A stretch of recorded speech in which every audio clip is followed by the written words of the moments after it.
All praises to Yahweh, Ba'ashom, Yahushai, Ba'ashom Rakakwadash. Double honors to the apostles and elders of Great Millstone. Peace and blessings to the 144,000 and the rest of the elect. This is from the Edom Online for Generalize. And it says, I'm going to jump down here. Recognize that two or more objects have a common character, form a general notion. So in this lesson, I'm looking at an article here, which is going to be going into Esau Edom, and then also reading scriptures about Esau Edom, and showing you, oh, these two have a common characteristics. Interesting. Showing you that Esau Edom is still around. This is him. This is the devil who the Bible speaks of. But I'm going to get this word. Well, and even going into general, it goes into stock, or relating to all or the whole class. So relating to the stock of Esau, relating to the whole of Esau, because a generalization, say Esau generalizes Jake, the so-called Negroes, Latinos, and Native Americans. He puts a blanket statement over us. We're all criminals, this, that. We're thugs and thieves and robbers and rappers and whatever. When in actuality, the Israelites are a righteous nation. And when the Lord returns, you're not going to be able to say anything against the Israelites. But let me get this other word for character.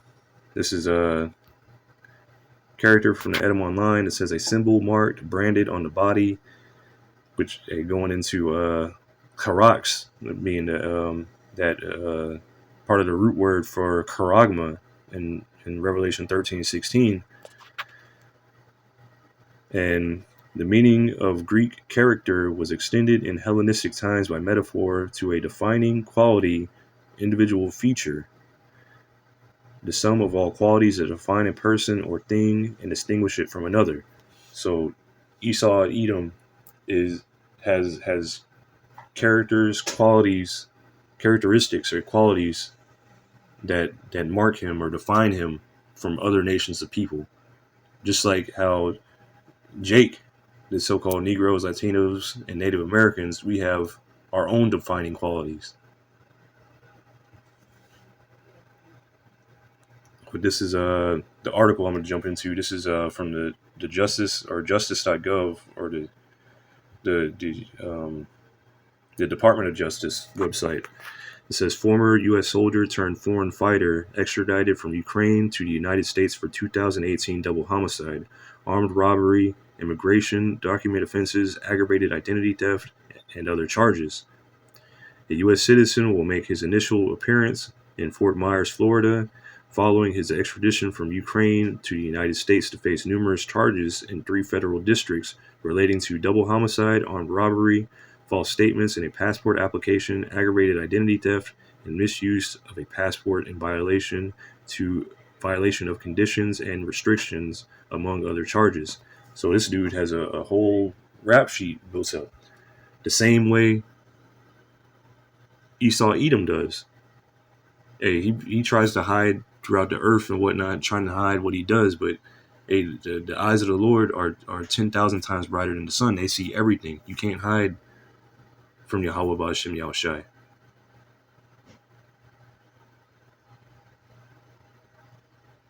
The men of the Lord are bringing you up on charges,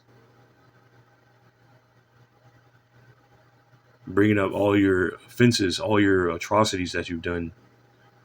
And when Yahweh Shai gets here, you're right now you're in a sentencing phase. You're reading your charges, what you've done, and reading your sentence, because you're going to go into slavery. You're going to be in slavery for 1,000 years and then be completely eradicated, completely done away with. So reading your sentence and your judgment, and then when Yahweh Shai gets here, your judgment is going to be carried out.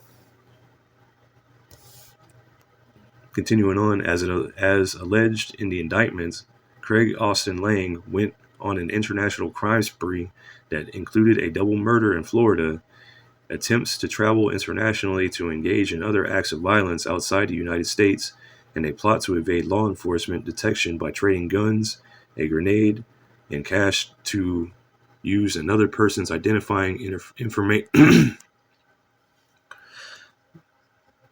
and cash to use another person's identifying information to apply for a U.S. passport under an assumed name, said Principal Deputy Assistant Attorney General Nicole M.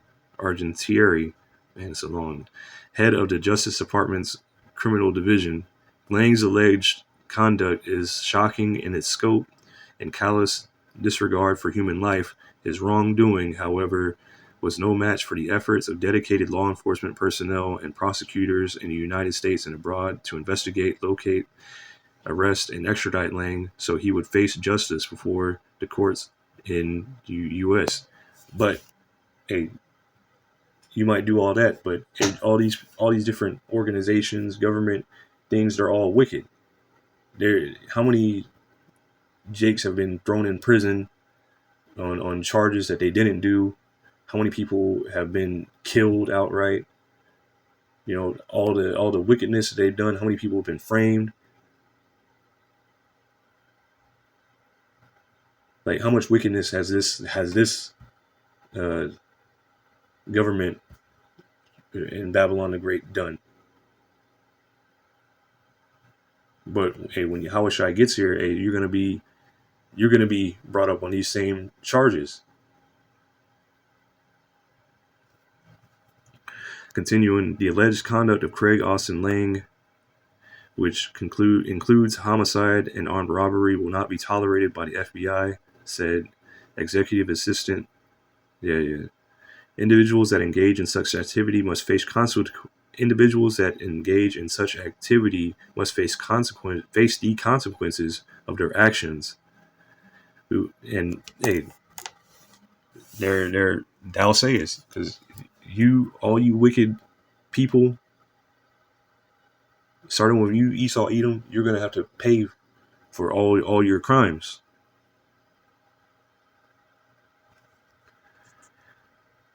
They,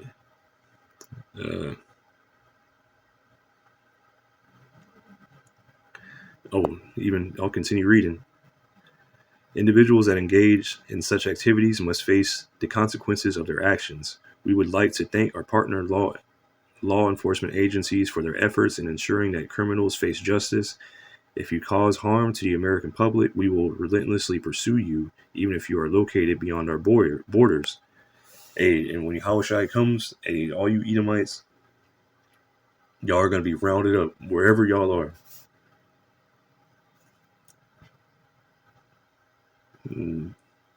I'll continue because this is according to the superseding indictment returned in the Middle District of Florida in 2019 and other court documents, Lang and a co-defendant, Alexander Jared Zweifholder of Bloomer, Wisconsin, allegedly murdered a couple in Brooksville, Florida. In 2017, Lang and Zweifholder, both former soldiers in the U.S. Army, met in Ukraine, where Zweifelhofer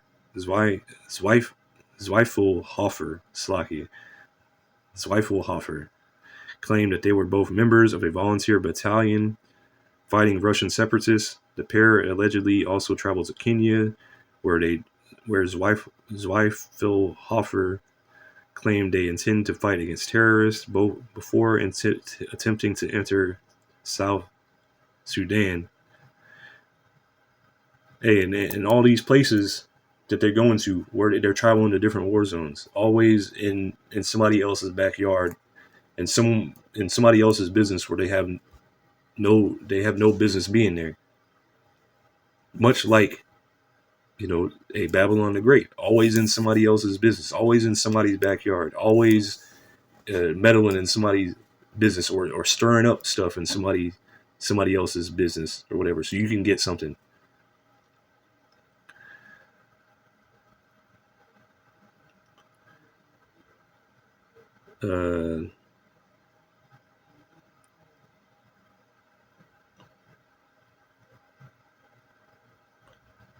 The superseding indictment alleges that the Brooksville couple planned to purchase firearms that Lang and Zweifelhofer had listed for sale on a website called Arms List. Lang and Zweifelhofer allegedly killed the couple in the course of an armed robbery to steal the $3,000 that the couple intended to use to buy the firearms, and allegedly robbed the victims to pay for travel to Venezuela, where the defendants planned to fight the Venezuelan regime. So, hey, these guys are going all over the place. Hey, much like Esau Edom, much like their father today. Hey, like how's the scripture? You know what? Let me grab it real quick. I think it's Sirach chapter 10.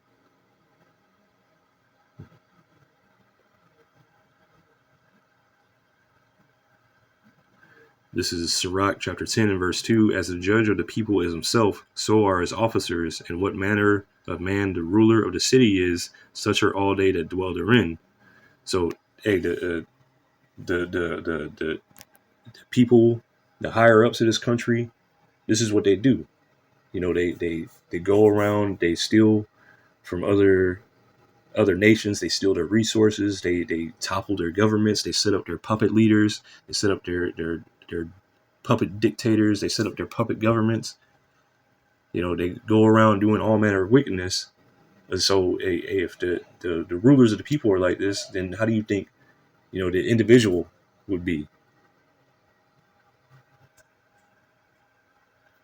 But continuing the article, I think I'm just about done. But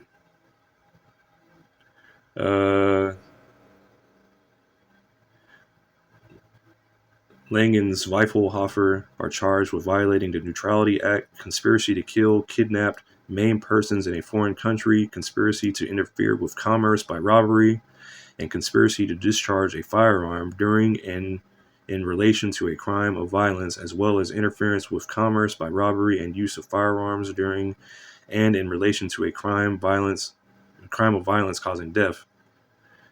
If convicted on all counts, Lang and Zweifelhofer face a maximum penalty of life in prison. Which, hey, if they get life in prison, whatever, hey, they're gonna come back. They're gonna be born through, hey, if they're Edomites, they're gonna be born through their one of their Edomite fathers and be born directly into slavery. So they're not gonna get just life in prison. This ain't the end for them. They got a whole another sentence. They got slavery to work out after this. And the same thing with every other Edomite. But hey, they've done a lot of stuff, robbing, killing, taking other people's identities, trying to topple other people's governments and whatnot. And this is what Babylon the Great has done as a whole. So to generalize it, you're seeing characteristics between the two. You're seeing a common point. This is Genesis chapter 4, and I'll start at verse 10. This is after Cain slew his brother Abel because he was jealous of his sacrifice. That the Lord Yahweh respected Abel's sacrifice, so Cain rose up and slew him. He was the first murderer. This is Genesis 4 and 10, and he said, "What hast thou done? The voice of thy brother's blood crieth unto me from the ground, and now art thou cursed from the earth, which have opened her mouth to receive thy brother's blood from thy hand." So Abel was crying out. He's in the heavens telling the Lord, like, "Hey, look what happened, man. I was doing everything right, and then this dude just straight up killed me." It's like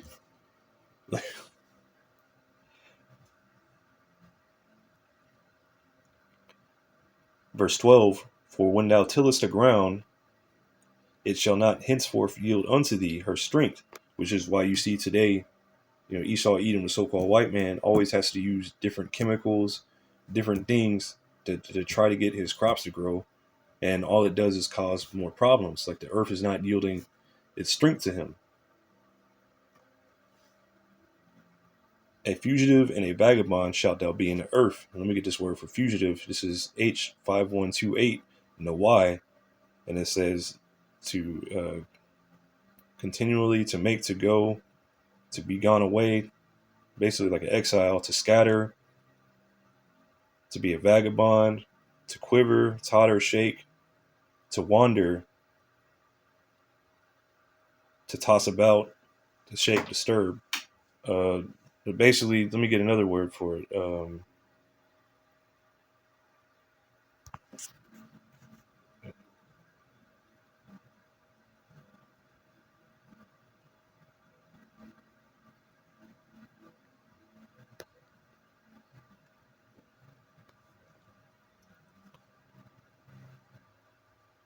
This is fugitive from the Wiktionary.org.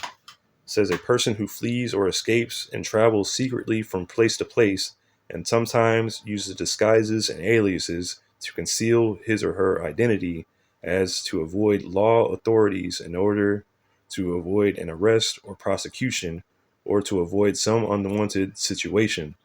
So, hey, like these guys, right? These two guys, right? Hey, they killed a couple.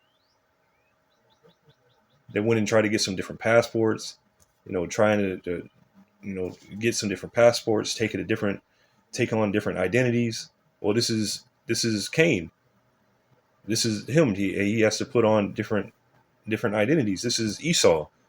How he's done through history. He's gotten so good at it that people don't even know that Esau exists or is real. People don't believe he's real. People think he's done away with or whatever. When he's right in front of your face. He's just changed his identity. Now he goes, rather than going by Esau Edom, whatever, he's changed his name to the Romans, to the Greeks, to the British, to the English, to the American, to the white man, which a white being the main thing, because people with leprosy, that's what they claim themselves to be as when they're not white. They're different shades of, of red because their blood is showing through their skin. But let me go back to the Genesis. Genesis 4:12. When thou tillest the ground, it shall not henceforth yield unto thee her strength. A fugitive and a vagabond shalt thou be in the earth. And Cain said unto Yahweh, my punishment is greater than I can bear. So hey, you're going to be on the run. When people see you, which I'll continue.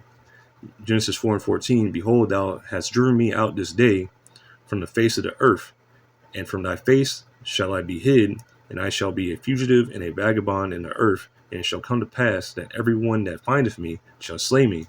So hey, you're on the run from the law. You're a fugitive. Hey, people are out to get you.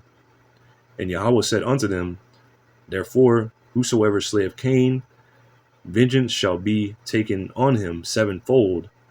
And Yahweh set a mark upon Cain, lest any finding him should kill him. And let me get this word for mark. This is H226, a wath. It says a flag, a beacon, a signal, a monument, an omen, evidence, a distinguishing mark. And that distinguishing mark is that leprosy, that very pale skin.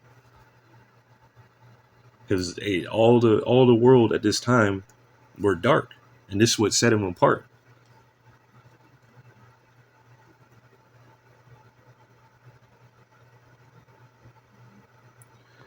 But continuing on, this is Genesis 25 and 20. I'll start at verse 21, because at the time, Cain and his entire lineage, they got wiped out during the flood, and the only people that survived were Noah, Shem, Ham, and Japheth, and their wives, and they repopulated the earth. And Cain came back through Isaac, which will get this. This is Genesis 25 and 21. And Isaac entreated Yahweh for his wife, because she was barren, and Yahweh was entreated of him. And Rebekah, his wife, conceived, meaning she got pregnant, because she was barren for a number of years. Verse 22, and the children struggled together within her, and she said, if it be so, why am I thus?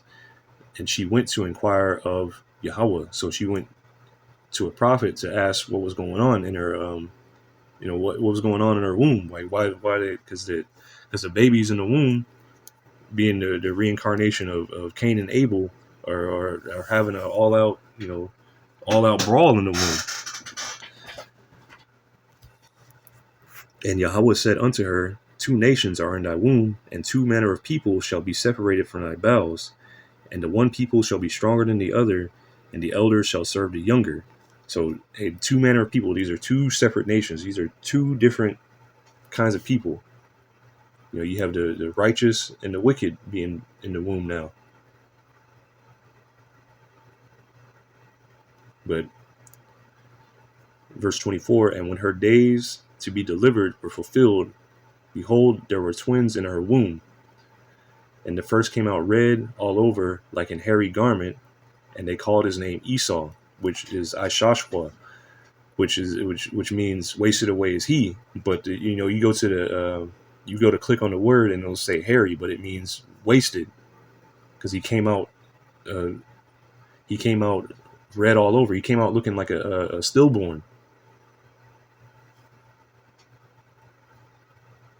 And this mark from Cain was set upon him. This was a distinguishing mark, because why, if he came out looking like everybody else, why would it even need to be described? Why would it need to be written here? No, it's a distinguishing mark. It's an identifier. That translucent skin, his skin that shows his blood through it. This is him. And after that came his brother out, and his hand took hold on Esau's heel, and his name was called Jacob. And Isaac was 80 years old when she bare them. So Jacob came out. They didn't need to describe him, because he came out looking, you could say, normal.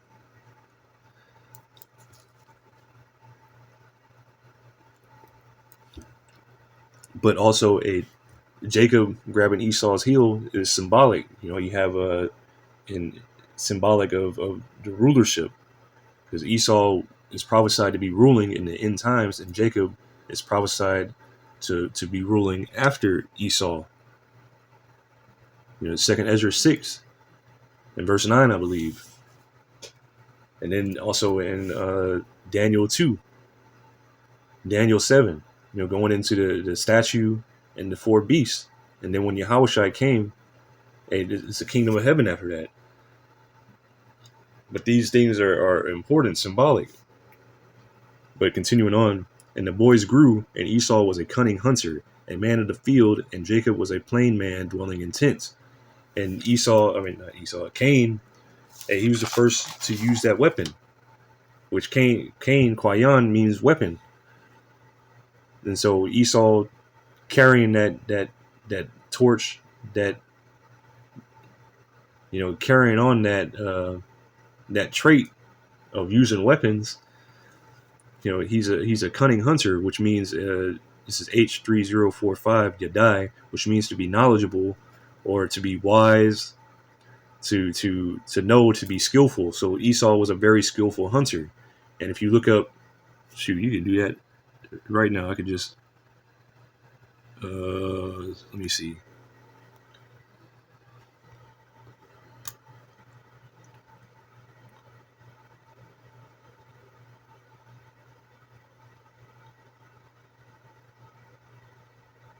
Oops.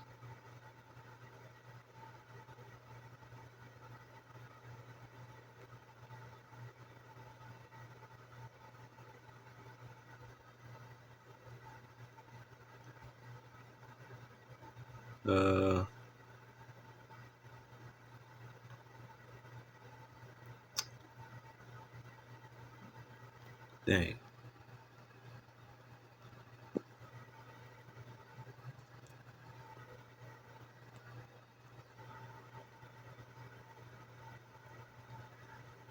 Uh, Dang, I know I searched this up before.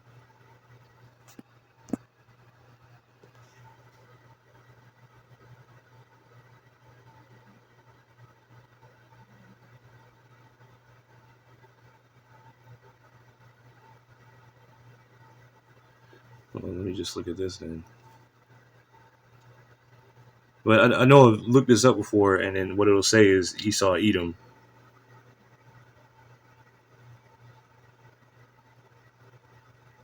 You know what? That's the meat eater.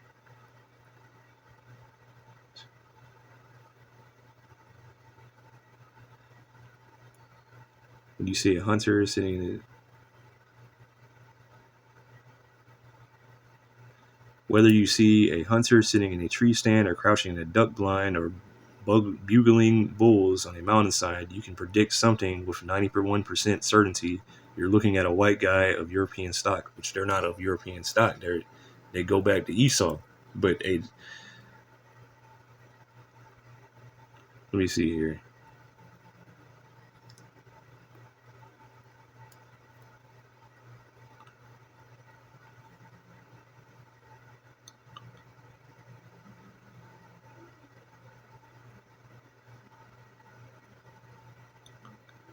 Uh, Hunting participation is wider yet in the U.S. Fish and Wildlife Service's most recent participation study of hunting, fishing, and wildlife watching in the agency found 11.5 million Americans hunted at least once in 2016. Of those hunters, 11.1 million, 96% were white and 3% Hispanic. Blacks and Asians made up most of the 1%. But going into which, Lord willing, I could find some other one, but that's fine. Um, Going into this man, his blessing, being a cunning hunter, and these traits that get passed down, these characteristics of being cunning hunters. Hey, this is Esau Edom. This is his lineage. Because who do be doing the most hunting? Coming up with these different, disguises, coming up with the duck calls, the deer scent, the coyote scent, and all this stuff to which is really, all that stuff is to uh, deceive the animals. Because they'll sit up in a tree disguised like a bush or something like that. And that don't even make they're all camouflage or whatever, and put the deer piss on them so they smell like deer piss or their hormones or whatever. So it'll attract deer and these different animals to them so they can kill them. But that's part of being a cunning hunter. But this is Esau Edom going back to that trait characteristics. But back to Genesis, this is Genesis 25 and 28. And Isaac loved Esau because he did eat of his venison, but Rebekah loved Jacob. And Jacob sought pottage, and Esau came from the field, and he was faint. So Isaac loved the food that Esau made. He loved Esau can get down on the grill. And also not only is he good at hunting, but he can get down on the grill. Isaac loved the food, but Rebekah loved Jacob. And Jacob sought pottage, and Esau came from the field, and he was faint. And Esau said to Jacob, feed me, I pray thee, with that same red pottage, for I am faint. Therefore was his name called Edom. So Esau was out hunting, probably. Also, this is the way, the Lord set it up. This is all the Lord's program. So however the Lord wants the things to go, that's the way they're going to go. So the Lord Yahweh, Ba'ashem Yahushai, probably had it to where all the animals, they smelled Esau and they just scattered, out of the area. To where he just came back, he was extra hungry, put a spirit on him to be, extra hungry, thinking, plaguing his mind or whatever. When you get hungry, you're not really, well, they even got that in the, with that Snickers thing. Like when you're hungry, you're not yourself, whatever that. But anyway, when you get hungry, you're not always in the right state of mind. verse 30 again. And Esau said to Jacob, feed me, I pray thee, with that same red pottage, for I am faint. Therefore was his name called Edom. And Jacob said, sell me this day thy birthright. So Jacob was telling him, hey, sell me, you want to eat this or whatever, sell me your birthright. You being the firstborn, the firstborn gets a lot of stuff, which I'll read in chapter 27 in a minute. Because the blessing that you get, the firstborn get, Jacob got everything. Jacob got the entire inheritance, but this is the way it was written to be. And Esau said, behold, I am at the point to die, and what profit shall this birthright do to me? And Jacob said, swear to me this day. And he sware unto him, and he sold his birthright unto Jacob. Then Jacob gave Esau bread and pottage of lentils, and he did eat and drink and rose up and went his way. Thus Esau despised his birthright. So Esau even to the point to die. I mean, that's your birthright. Like he didn't see the importance of it at the time. How living forever, ruling forever, having spiritual powers, being a god. Because when Yahushua returns and Israel receives new bodies, the Israelites are going to be gods.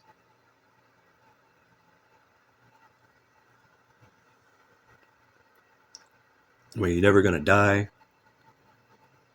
You're going to have blessings upon blessings. It's so many things in the blessing. It's not just, oh yeah, you get some land or whatever.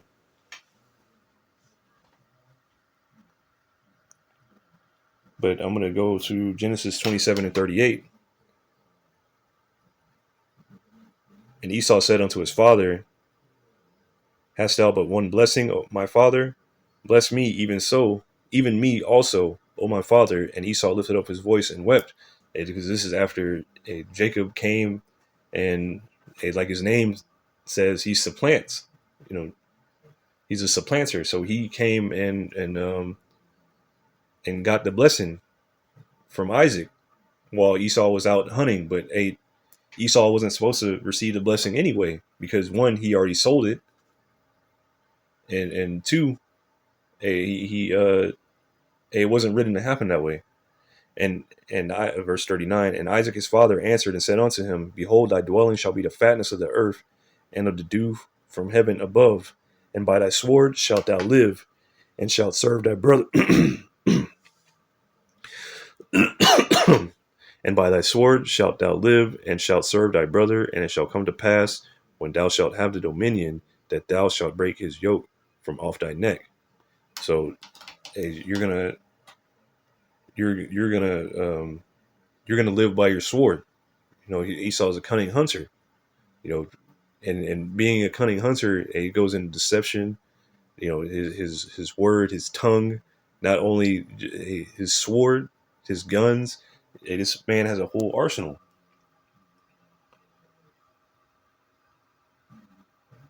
But relating it to the article, this dude, these two dudes, these two fellas, this is how they live. They live by the sword. They went around killing people, taking identities, robbing people. And this is on a bigger scale. This is how Babylon the Great, America, has made it through robbery, lying, deceit, murder. This is how they've got to the point where they are. Off the backs of other people, the backs of the Israelites, the so-called Negroes, Latinos, and Native Americans. This is how they've got the fatness of the earth. This is how they've made it. Verse 41, and Jacob hated Esau because of the blessing wherewith his father blessed him. And Esau said in his heart, the days of mourning for my father are at hand. Then I will slay my brother Jacob, which that never happened, but he kept that hatred. He kept that hatred for his brother Jacob, which is why you see all throughout history today, the so-called white man Esau Edom has a hatred against Jake, the so-called Negroes, Latinos, and Native Americans. And you ask them why, they can't explain why, but they just know they fucking hate you niggers. They talk all kinds of mad shit. But this is Malachi chapter 1 and verse 4. Whereas Edom saith, we are impoverished, but we will return and build the desolate places. Thus saith Yahweh Ba'ashem Yahushai of hosts, they shall build, but I will throw down, and they shall call them the border of wickedness, and the people against whom Yahweh have indignation forever. So these are the people, wherever they go, wickedness follows. What's their blessing? The sword. What's the mark? The mark of Cain, the leprosy. The identifier, signs. Salaki, I'm not even doing too much. Speaking a lot, man.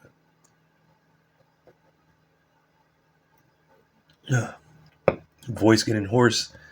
I wouldn't be surprised Esau got them nanobots. Nah, this is all. But anyways, Salakia.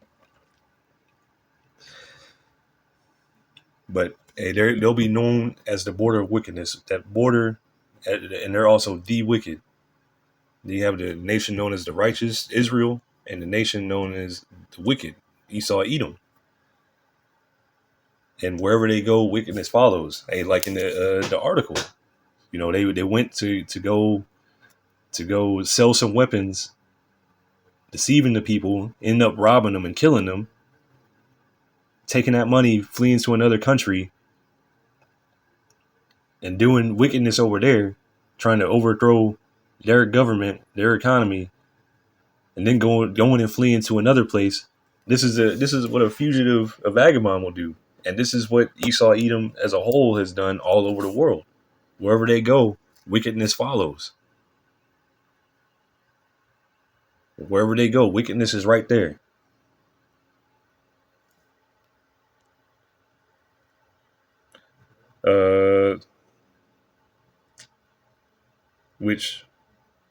Let me read this first. This is Sirach chapter 12 and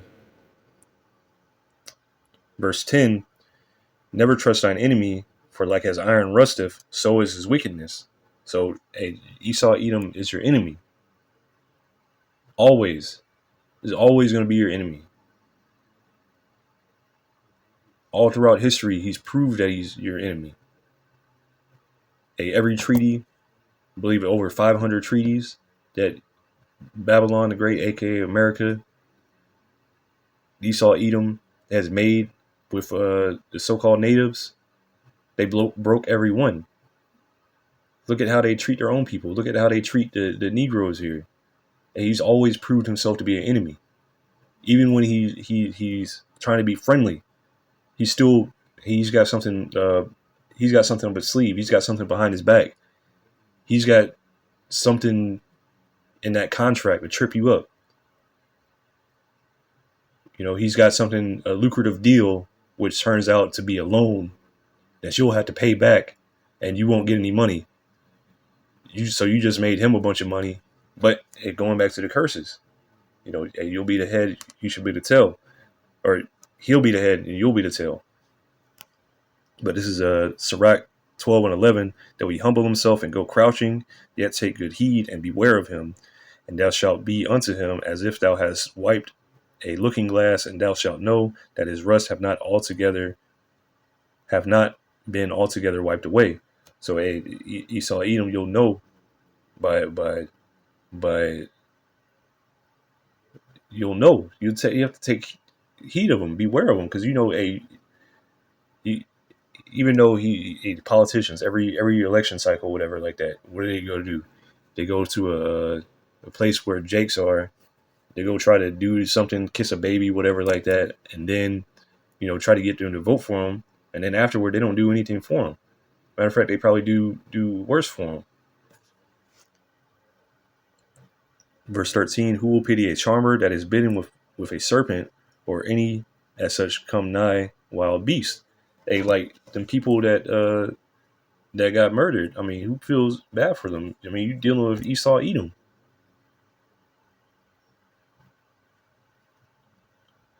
For a while he will abide with thee, but if thou begin to fall, he will not tarry.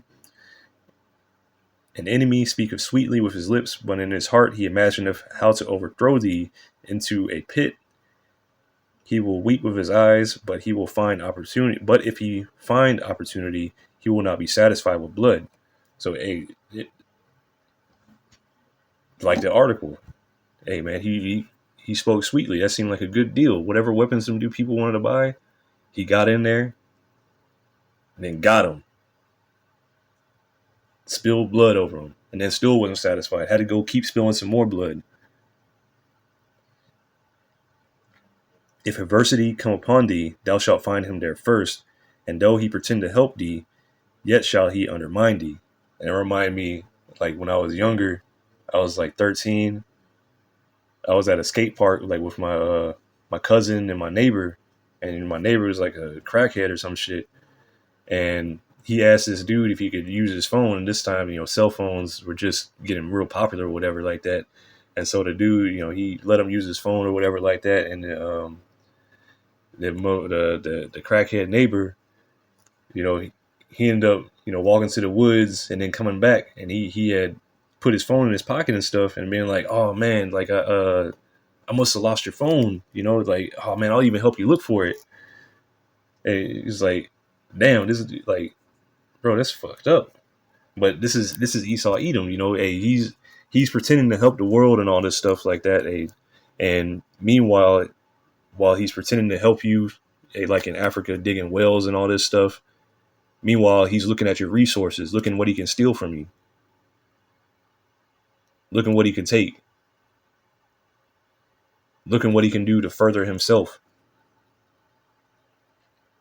Verse 18, he will shake his head and clap his hands and whisper much and change his countenance. So, hey, once he got that upper hand on you, hey, it's no more humble and crouching thing like that. No, the true devil has come out. The true him has come out, and now, hey, at that point it's too late. He done caught you alone in the field. This is Habakkuk chapter 2 and verse 15. Because you know what, I'm gonna start up a bit.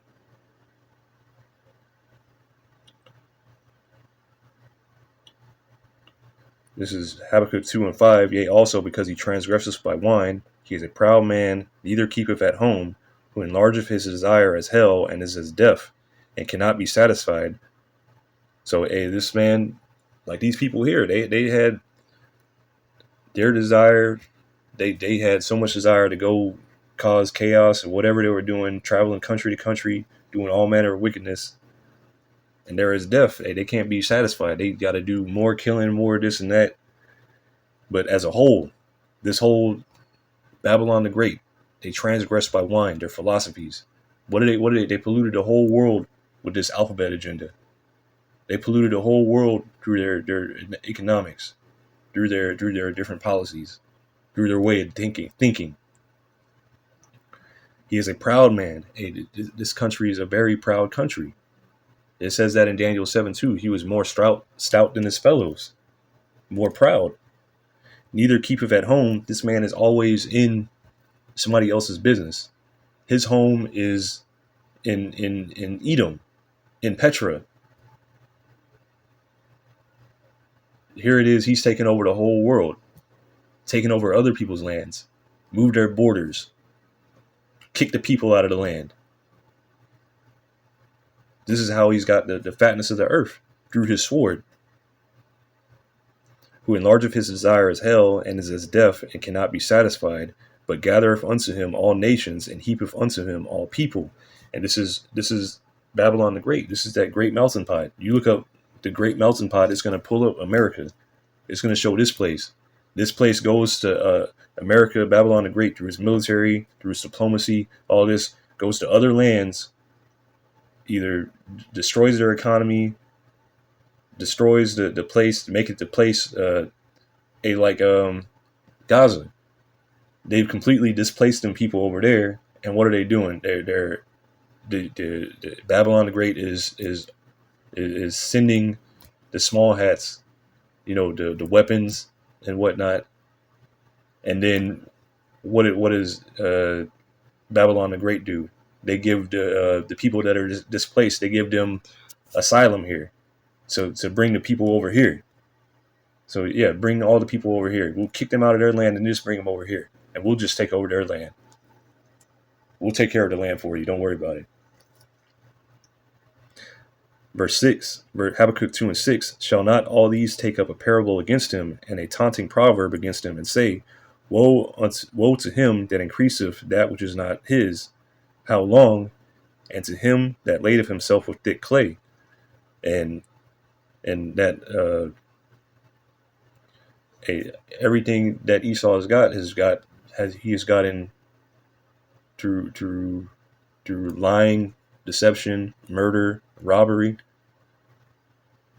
Everything that he's got is not his. Everything he's got is through robbery of some sort. And woe meaning destruction. Destruction to him. And destruction is coming to Esau Edom. He thinks he's going to live forever. He thinks he's going to bounce back, whatever. It's not going to happen. You're going into slavery. You're going to rebuild the earth. And that thick clay, which let me get that. That's H671 Ibatyat, which means heavy debts. And this place, it has, through sanctions, through taxing the people, through so many different things. When you buy something, you get taxed. You get a sales tax, another tax, you get an income tax. You get taxed so much. The people that go to school, they're all in debt. Everybody here is in debt. When you're born here, you already accrue a debt. This place is constantly putting heavy debts on people, and it's not going to be able to last forever.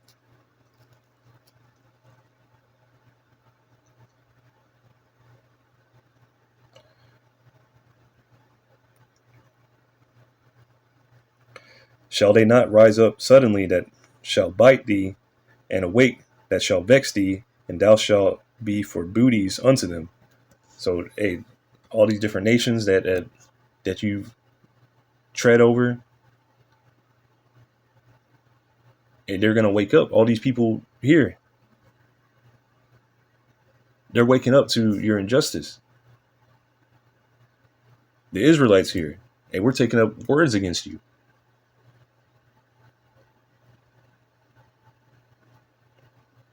And ultimately, you're going to be a booty, or we're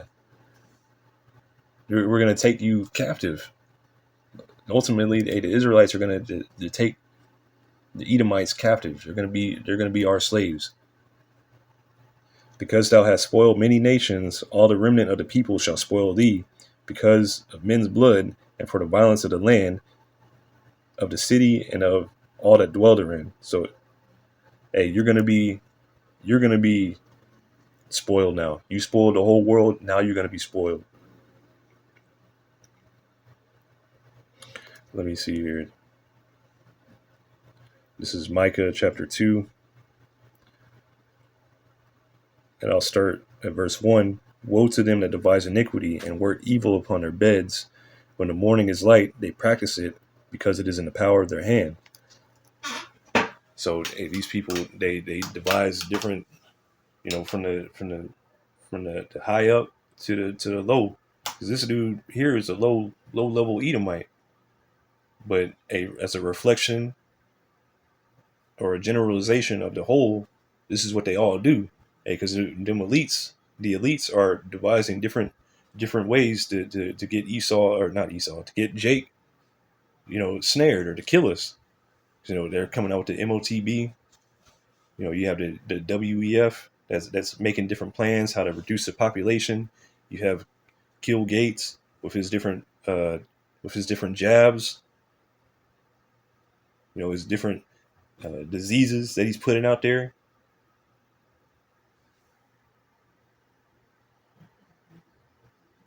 but the earth is given into the hands of the wicked, so they have the power to do this right now. They have the power to do whatever comes to their mind. You know, and they covet fields, and they take them by violence, and houses, and take them away, so that they oppress a man and his house, even a man and his heritage. So they're looking at what you got. They want that fat lands that you're living on. They're going to take it with their sword. They take away, they kick you out of your house. They take away whatever you got. They want it.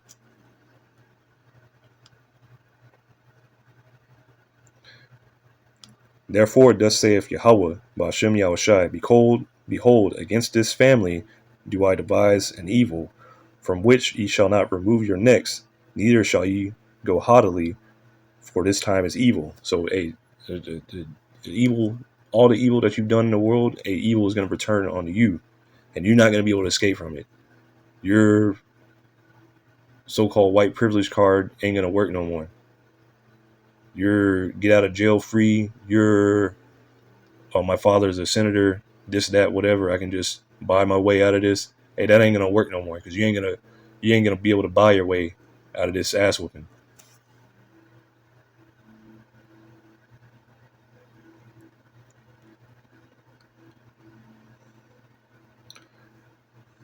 This is Ezekiel 35 and verse 5.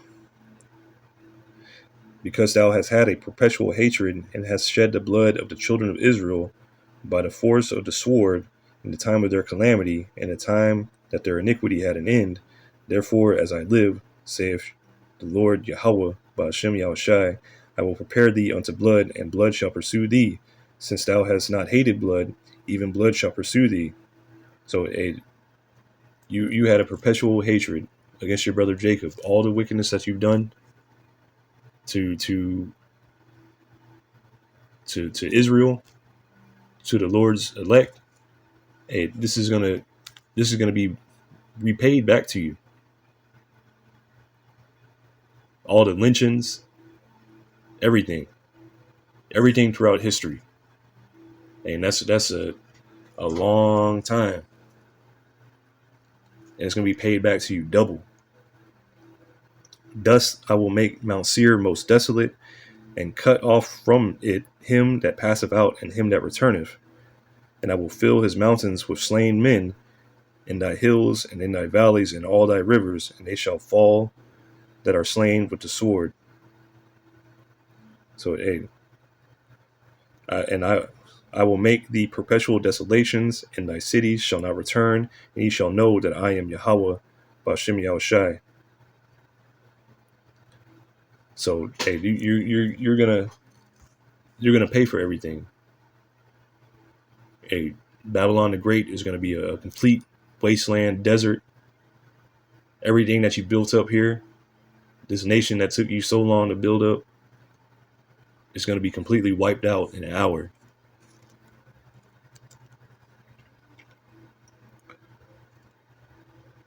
This is Revelation chapter 13 and verse 10. He that leadeth into captivity shall go into captivity, and he that killeth with the sword must be killed with the sword. Here is the patience and the faith of the saints. So, we're waiting. You're going to go into captivity. You're going to go into slavery. You're going to be slain with the sword. We're waiting for the Lord to bring the justice.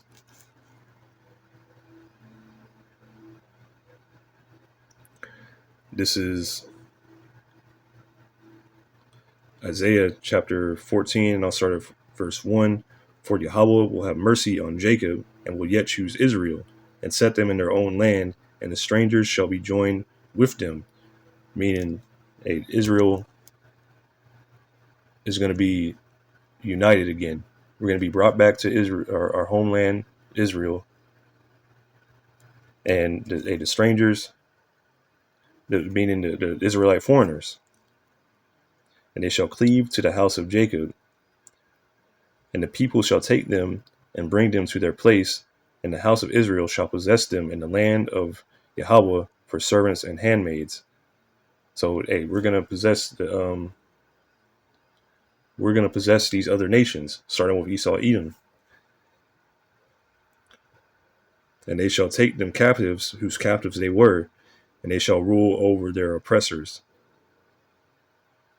So, hey, we're gonna rule over you, all you, starting with Esau, Edom, and all you other nations, and we're gonna rule over you.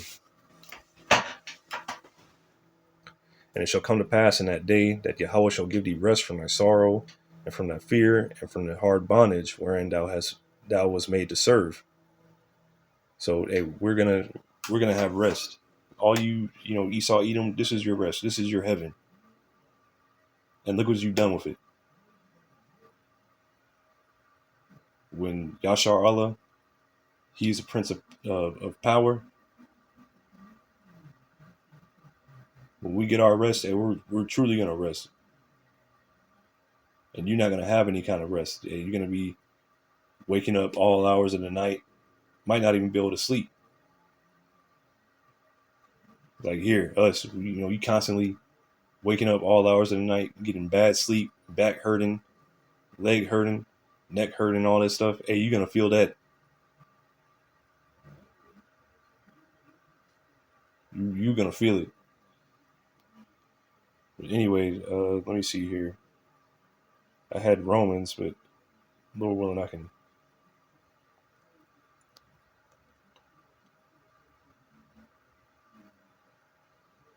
Let me see.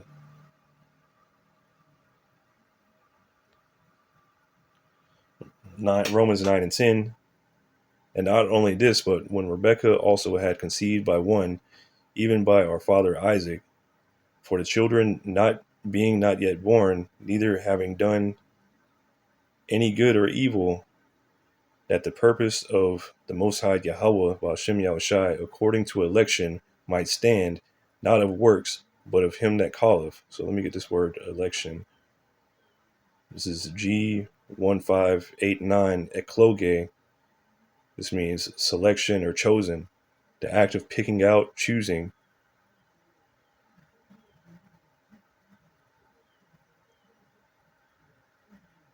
The decree made from choice by which he determined to bless certain persons through Hamashiach by grace alone. A thing or person chosen, which is Israel. We're Israel, like the nation of Israel is the chosen people. But we're chosen not because of anything that we did, but we're just chosen. That's it. The Lord chose us. Verse 12, it was said unto her, the elder shall serve the younger. As it is written, Jacob have I loved, but Esau have I hated. What shall we say then? Is there unrighteousness with Yahweh? Yahweh forbid. So, hey, the Lord Yahweh, Ba'ashem Yahushai, loved Jacob, and he hated Esau. For he saith to Moses, I will have mercy on whom I will have mercy, and I will have compassion on whom I will have compassion. And why is this? So, hey, you're seeing Esau, Edom, like this dude here, the two dudes here, they probably had they probably already had like a long rap sheet, and they had numerous charges, and they could have been brought in at any point. But hey, what the law enforcement does is they'll let a person or whatever continue to do crime so they can build up a rap sheet, so they can make them have a longer sentence or a harsher punishment. So they'll just like they have a saying, like, give him enough rope to hang himself. But hey, the Lord had compassion on Jacob, on Israel, because hey, we've done a lot of wicked stuff as a whole, as individuals. We've done a lot of wicked stuff, and we don't necessarily deserve the grace we've given. But the Lord had mercy on us still. He sent his son Yahushai to redeem us. The Lord showed compassion on us because he really had to the right to destroy us, completely eradicate us.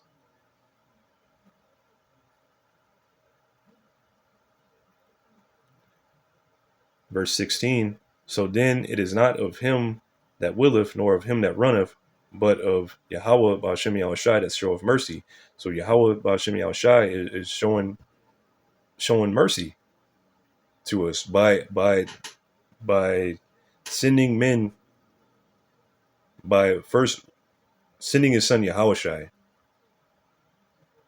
and then having Yahushai teach men his doctrine, and then those men passing on that doctrine, and that doctrine being passed on through the scriptures and through the years, and then where you have it today, where those same men are raised up and teach the doctrine again to show you the true way, the true 100% way of the Lord. That's the Lord showing mercy. He's showing you mercy right now through the men of the Lord that he sent out preaching the gospel. Because the day is coming, a judgment is coming for the whole world. And a judgment is coming for Israel. And judgment is gonna start at Israel. Because a lot of people that so-called preach or teach or whatever, they're not doing it correctly. So you're gonna be cut off. You're gonna die. It's a how do you say, a very serious thing. But continuing on, I'm getting a little sidetracked. This is Romans chapter 9 and 17. For the scripture saith unto Pharaoh, even for this same purpose have I raised thee up, that I might show my power in thee, and that my name might be declared throughout the earth. So Esau Edom was raised up the same way Pharaoh was raised up, that the name of Yahweh would be declared. Because what happened after Egypt, after the Lord Yahweh, Ba'ashem Yahushai, it completely destroyed Egypt, the word went out. All the surrounding nations, they knew of Yahweh after that. They knew of Al-Shaddai, that terrible demon-like power. So what's going to happen? Esau Edom was raised up to this point, to where the whole world, all the eyes are constantly on Babylon the Great. Yahweh Ba'ashem Yahushai is going to destroy this place through his son Yahushai. And all eyes are going to see it. And they're going to know who did this. They're going to know the names Yahweh wa Yahushai. It's not going to be God and Jebus, not Jehovah, not Yahushua, not Yahuwah. No, it's going to be Yahweh wa Yahushai. And everybody's going to know that. Verse 18, therefore hath he mercy on whom he will have mercy, and whom he will he hardeneth. So whoever he wants to have, whoever the Lord wants to have mercy on, that's who he's going to have mercy on. And whoever he allows to do their wickedness, and that's the will of the Lord. Thou wilt say then unto me, why doth he yet find fault? For who hath resisted his will? So why does he have a problem with me? Because everybody's doing the will of the Lord. I'm just doing the will of the Lord. Which I'll continue reading. Nay, but O man, who art thou that repliest against the Most High Yahweh Ba'ashem Yahushai? Shall the thing formed say to him that formed it, why has he made me thus? So who are you to talk back? Hath not the potter power over the clay, or the same lump to make one vessel unto honor, and unto another unto dishonor? So Yahweh has the power. He has the power over that, over all our lives. What do we do?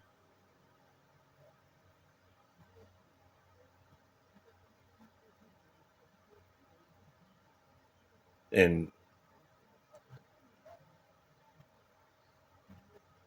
we're in this flesh. This flesh isn't programmed to keep the laws completely. Like we can't do it, which is why we need new bodies, but in due time. There's verse 22. What if the Most High Yahweh, Ba'ashem Yahushai, willing to show his wrath and to make his power known, endured with much long suffering the vessels of wrath fitted to destruction. And that's Esau Edom.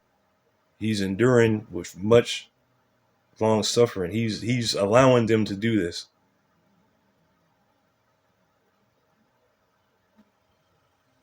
So let me just continue reading. Verse 23, and that he might make known the riches of his glory on the vessels of mercy, which he had afore prepared unto glory. Even thus, whom he hath called, not of the Jews only, but also of the Gentiles. So, that not referring to the foreign nations, but to the Israelites scattered amongst these nations. He's going to show, his mercy, because he's going to show us a great mercy. Because when you come to realize it, we deserve a whole lot. We don't deserve the mercy that we're going to receive. He's going to bless us way beyond whatever we can imagine. Verse 25, as he saith also in OC, I will call them my people, which were not my people, and her beloved, which was not beloved. So, we're gonna be. I'll keep reading. And it shall come to pass that in the place where it was said unto them, ye are not my people, there shall they be called the children of the living power. So, this place here, this is a main place. We're being called the Israelites. Remember before we were called all these different nations and all this, but when we're gonna return to being called the people of the Lord. The Lord cut us off turned his back on us for a while, and now through the preaching of this gospel, through the sacrifice of Yahushai, the sacrifice that Yahushai made for us, for the nation of Israel, for the elect of Israel, the things are turning around. The Lord is showing his love to us again by sharing his word with us. But this took a little bit different turn than what I intended for. But Lord willing, it was edifying. I'm going to say all praises to Yahweh, Ba'ashem, Yahushai, Ba'ashem, Hakodash. Double honors to the apostles and elders of Great Millstone, and peace and blessings to the 144,000 and the rest of the elect. Shalom.